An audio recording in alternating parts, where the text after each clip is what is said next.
یہ 2020 کی بات ہے کہ جب طوفان نو کے تباہی کے بعد اللہ تعالی نے سرزمین عرب پر ایک ایسی قوم پیدا فرمائی جو دنیا میں سب سے زیادہ طاقتور، مضبوط اور دیوانہ افراد پر مشتمل تھی۔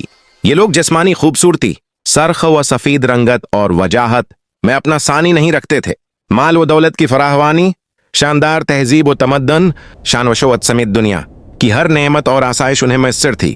قرآن کریم میں ارشاد باری تعالی ہے کہ ان جیسی کوئی اور قوم اور بلکوں میں پیدا نہیں کی۔ قوم عاد کے متعلق تفصیل سوائے قرآن کریم کہ کسی اور مذہبی یا قدیمی تاریخی کتب میں نہیں ملتی، اس لیے اس قوم کی حالت کا نقشہ یا قرآن کریم کے ذریعے بن سکتا ہے یا پھر ان اثریات کے ذریعے جو محققین علمی آثار نے ان کے بارے میں حاصل کی ہے۔ مولوین لکھتے ہیں کہ عاد نام کا ایک شخص حضرت نو کی چوتھی نسل میں ان کے بیٹے سام کی اولاد میں سے تھا۔ چنانچہ اس شخص کی اولاد اور اس کی پوری قوم عاد کے نام سے مشہور ہو گئے۔ وہ اعرابی تھے جو بہت لمبے اور مضبوط ستونوں پر قائم کردہ عالی شان محلات میں رہا کرتے تھے۔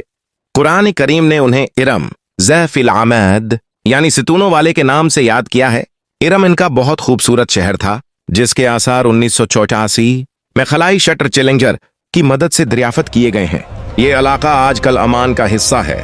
بحریہ عرب اور بحریہ احمر کے درمیان عمار، آزرموٹ بحرین اور مغربی یمن تک کا ایک وسیع صحرا ہے جسے صحرا انحقاف کہتے ہیں۔ یہ دنیا کے عظیم صحراؤں میں سے ایک ہے جس کا رقبہ ایک محتاط اندازے کے مطابق 65 لاکھ مربع میٹر ہے۔ اس صحرا میں سفید اور باریک ریت کے ہزاروں فٹ اونچے پہاڑ نماد ڈیلے ہیں جہاں کوئی بھی چیز پھینکی جائے تو منٹوں میں غائب ہو جاتی ہے۔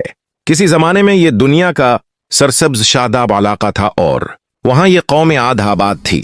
آج یہ بھیانک صحرا اللہ تعالی کی کھولی نشانیوں میں سے ایک اور اہل زمین کے لیے جائے عبرت ہے۔ قرآن کریم نے ارشاد باری تعالی ہے کہ وہ ارم جو ستونوں والے تھے جن کی مانند کوئی قوم ملکوں میں پیدا نہیں کی گئی۔ بعض مفسرین نے لکھا ہے کہ ارم عاد کے دادا کا نام تھا جیسا کہ ان کے شجرہ نسب میں بیان کیا گیا تھا۔ ڈاکٹر اسرار احمد تحریر فرماتے ہیں کہ عام مورخین کا خیال ہے کہ ارم قوم عاد کے شاہی خاندان کا لقب تھا۔ حالیہ دور میں ایک شہر کے جو زیر زمین آثار دریافت ہوئے ہیں ان سے پتہ چلتا ہے کہ اس شہر کے فصیل پر 30 ستون یا مینار بنائے گئے تھے۔ کہا جاتا ہے کہ یہ شہر شداد نے خصوصی اہتمام کے ساتھ بسایا تھا جو اس قوم کا بہت بڑا بادشاہ تھا۔ قد و قامت اور جسمانی قوت کے لحاظ سے دنیا میں اس کا کوئی ثانی پیدا نہیں ہوا۔ اس طرح اس قوم نے جس معیار اور جس انداز کی تعمیراتیں کی، ایسی تعمیرات اس سے پہلے دنیا میں کبھی کسی قوم نے نہیں کی۔ شاید اسی لیے یہ جگہ شداد کی چندتی ارضی کے نام سے تاریخ میں مشہور ہے، تاکہ لوگ آخرت کی چندت کے بدلے اس نقل چندت کو اختیار کر لیں۔ مگر جب یہ عالی شان محلات تیار ہو گئے اور شداد نے اپنے روسائے مملکت کے ساتھ اس میں جانے کا ارادہ کیا تو ان پر اللہ تعالی کا عذاب نازل ہوا اور وہ سب ہلاک ہو گئے اور وہ محلات بھی مسمار ہو گئے۔ اس اعتبار سے اس آیت میں قوم عاد پر آئی ایک خاص عذاب کا ذکر ہوا ہے جو شداد بناد اور اس کی بنائی ہوئی چندت پر نازل ہوا۔ ایک اور روایت کے مطابق عاد کے بیٹے شداد نے جب چندت کے نام اور خصوصیات سے متعلق سنا تو اس نے زمین پر ایسی ہی چندت بنانے کا ارادہ کیا اور عدن کے کسی صحرا میں تعمیرات کا کام شروع کر دیا اور مسلسل 300 برس کی شب و روز کی محنت کے بعد دنیا میں ایک خوبصورت چندت بنا دی جس میں شاندار محلات بھی تھے اور نہریں اور آبشار بھی۔ شداد کی عمر 900 سال ہو چکی تھی۔ ایک دن اس نے قوم عاد کے لوگوں کو چندت کے دیدار کی دعوت دی۔ وقت مقررہ پر وہ اپنے لوگوں کے ساتھ چندت کی جانے روانہ ہوا۔ ابھی شہر ارم کے عالی شان دروازے کے قریب ہی پہنچا تھا کہ رب زوال جلال کے عذاب نے آگے رہا۔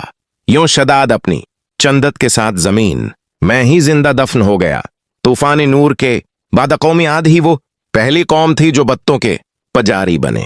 علامہ جلال الدین سیوطی اپنی تفسیر میں تحریر کرتے ہیں کہ قوم عاد نہایتی زوراور اور بہادر قوم تھی۔ وہ سب بت پرست تھے۔ مختلف کتب میں ان کے بتوں کے مختلف نام بیان کیے گئے ہیں۔ کچھ نے بتوں کے نام صدا، سمود اور ہرا بتائے ہیں۔ مورخین کی رائے کے مطابق ان کے معبود بھی قوم نور کی طرح پتھر کے 5 بت یعنی ود، سوا याउज, याक और नसर ही थे। कफरू शक के समंदर में गरक कौम आद की बद एहमालियां जब अपनी अंतहा को पहुंच गईं, अल्लाह ताली ने उन्हीं के कौम के एक नेक और सालेह बंदे को इन पर पैगंबर बनाकर मबूद फरमाया। हदरत हूद कौम, आद की सबसे मुअज़्ज़ज़ शाख खुलूद के एक खूबसूरत और वजी शख्स थे। हजरत हूद अलैहिस्सलाम ने उन से कहा कि भाइयों, एक अल्लाह ही की इबादत करो, इसके सिवा कोई तुम्हारा माबूद नहीं। कौमी आद के सरदारों ने जवाब दिया कि तुम हमें अहमक नजर आते हो और हमारी नजर में तुम छोटे हो। हजरत हूद ने कहा कि मैं रबिल आलमीन का पैगंबर हूं और अल्लाह का पैगाम तुम तक पहुंच जाता हूं। कहने लगे, तुम हमारे पास उस लिए आए हो कि हम अपने उन माबूदों को छोड़ दें जिन्हें हमारे बाप दादा पूछते थे और सिर्फ एक अल्लाह की इबादत करें। अगर तुम सच्चे हो तो जिस अजाब से हमें डराते हो वो ले आओ। हजरत हूद मुसलसल 50 बरस इससे भी ज्यादा मुआजिन नसीहत करते रहे। कभी उन्हें अल्लाह की अता करदा नामतें याद दिलाते तो कभी अजाबे इलाही से डराते, कभी तूफानी नूर की हौल नाकियों का जिक्र फरमाते। लेकिन वो गुरूर व तकबर में अंधे और बहरे बने रहे। उन्हें अपनी ताकत पर बड़ा घमंड था। अरशाद बारी तालिया है कि कौम आद नाहक मुल्क में गुरूर करने लगी और कहने लगी कि हमसे बढ़कर कुव्वत में कौन है। कौम आद के 13 खानदान थे। अमान से लेकर यमन तक एक तवील इलाके में उनकी बस्तियां थीं। सरसब्ज व शादाब खेत वो खालियां फलों फूलों से लदे हुए, बबाद मीठे पानी की बलाखाती नहरें, खूबसूरत आबशारें और तंदुरुस्त व तवाना कवि, मजबूत व कदावर जसामतें। इन्हीं सब नामतों ने उन्हें शदीद घमंड में मुब्तला कर रखा था। हजरत हूद अलैहिस्सलाम ने अपनी कौम को राही रास्त पर लाने के लिए बड़ी जदोजहद की, लेकिन कौम आद आपको जादूगर और सहर सुद्दा शख्स ख्याल करते थे जिन्हें उनके पत्थर के बातल खुदाओं ने दीवाना बना दिया था। बलाखर वो लम्हा भी आ गया कि जब हजरत हूद अलैहिस्सलाम ने बारगाह इलाही में दुआ फरमाई कि ऐ मेरे परवरदगार, उन्होंने मुझे झूठा कहा है, अब तो मेरी मदद कर। फरमाया है नबी, ये थोड़े ही अरसे में अपने किए पर पछताने लगेंगे। अल्लाह ताली ने अपने नबी की दहा कबूल फरमाई और कौम आद पर इताब की इब्तिदा हुई। बादलों के फरिश्ते को हुक्म मिला कि अब बारिश न बरसाई जाए। चश्मों के फरिश्तों को हुक्म मिला कि उनके चश्मों और आबशारों को खुशब कर दो। देखते शादा भी वीरानी में बदल गई। मवेशी मरने लगे, फल अनाज नापिद हो गया। पूरी कौम खुशक साले का शिकार होकर बेहाल परेशान हो गई। ये सिलसिला मुसलसल 3 साल चलता रहा। नबी से कौम की यह परेशानी देखी ना जाती थी। मुसलसल वाज व नसीहत करते रहते और फरमाते कि ये मेरी कौम अपने परवरदगार से बख्शिश मांगो, फिर उसके आगे तौबा करो। वो तुम पर आसमान से मीना बरसाएगा और तुम्हारी ताकत और कुव्वत में अजाफा फरमाएगा। कहने लगे, हूद तुम हमारे पास कोई दलीलें जाहिर नहीं लाए, हम सिर्फ तुम्हारे कहने से न तो अपने मरबूतों को छोड़ने वाले हैं और न तुम पर ईमान लाने वाले हैं। हम तो ये समझते हैं कि हमारे किसी मरबूत ने तुम्हें आसीब सदा करके दीवाना कर दिया है। उस जवाले में ये दस्तूर था कि कौमों को जब कोई मुश्किल घेरती तो वो बैतुल्लाह शरीफ जाकर अल्लाह के आगे आवाजारी करते और इनकी मुश्किल तफा हो जाती। यानी काफिर कौमें भी इस हकीकत को तस्लीम करती थी कि इस अर्ज वो सामा के माला क्या एक लाफानी कौमत मौजूद है।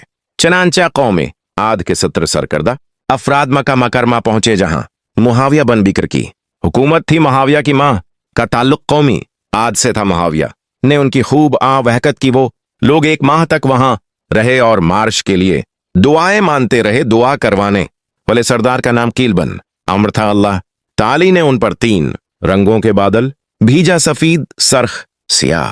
फिर आसमान से निदा आई कि उनमें से एक को मुंतखब कर लो। डील ने सियाह बादल को पसंद कर लिया क्योंकि वो खूब बारिश बरसाने वाला था। फिर निदा आई कि तूने हलाकत और तबाही को पसंद कर लिया है। चनांचा अल्लाह ताली ने सियाह बादलों को कौम आद की जान भनक दिया, जिसे देखकर पूरी कौम खुशी के शादियां ने बजाने लगे। इरशाद बारी ताली है कि जब उन्होंने उस अजाब को देखा जो बादल की सूरत में उनके मैदानों की तरफ आ रहा था, तो कहने लगे, ये तो बादल है जो हम पर बरस कर रहेगा। तो अल्लाह ताली ने फरमाया, नहीं, बल्कि ये वो चीज है जिसके लिए तुम चलती करते थे, यानी आंधी जिसमें दर्द देने वल्ला अदाब भरा हुआ है। ये हर चीज को अपने परवरदगार के हुक्म से तबाह किए देती है। गुनाहगार लोगों को हम इसी तरह सजा दिया करते हैं। अल्लाह ताली ने यह अजाब 7 रात और 8 दिनों तक मुसलसल जारी रखा। इस आंधी ने किसी जानदार को जिंदा नहीं छोड़ा। गारों, पहाड़ों, घरों, महल्लात और कलाओं के अंदर सबको फना कर डाला। हजरत इब्न उमर रदी अल्लाह ताली अन्हा से मरवी है कि आप अलैहिस्सलाम ने फरमाया कि वो आंधी जिसके जरिए कौम आद हलाक हो गई थी, अल्लाह ताली ने उनके ऊपर सिर्फ अंगूठी जितनी जगह की मिसाल हुआ खोली थी। अल्लाह ताली ने उस खौफनाक आंधी से हजरत हुद अलैहिस्सलाम और उनके साथियों को महफूज रखा। एक मर्तबा हजरत आयशा सदीका रजी अल्लाह ताली अन्हा से आप अलैहिस्सलाम से दरियाफत किया कि या रसूलुल्लाह, लोग तो बादल देखकर खुश होते हैं कि अब बारिश होगी, लेकिन आपके चेहरे मुबारक पर तशवीश के आसार नजर आते हैं। आप अलैहिस्सलाम ने फरमाया कि आयशा, इस बात की क्या जबान है कि इस बादल में अजाब नहीं होगा, जबकि कौम आद हुआ के अजाब से हिलाक कर दी गई थी। इस कौम ने भी बादल देख कर कहा था कि ये बादल है जो हम पर बारिश बरसाएगा। परवरदगार आलम ने कुरान करीब में कौमों की तबाही के जो वाक़ात फरमाए हैं, इनका असल मकसद यही है कि इम्त मुसलमान इनसे सबक हासिल करें। अल्लाह ने कौम आद को ताकत व कुव्वत, माल व दौलत, शान व शौकत समेत दुनिया की हर नामत अता फरमाई, लेकिन जब उसने नाफरमानी की और अपने नबी की बात मानने से बार बार इनकार किया तो अल्लाह ताली ने उसे निस्त व नाबूद कर दिया। हम सबको भी इनफरादी और इज्तिमाई तौर पर अपने रोजमर्रा के मुआमलात का जायजा लेते रहना चाहिए कि कहीं हम जानबूझकर या अनजाने में अल्लाह और उसके नबी अलैहिस्सलाम की नाफरमानी के मर्तकब तो नहीं हो रहे।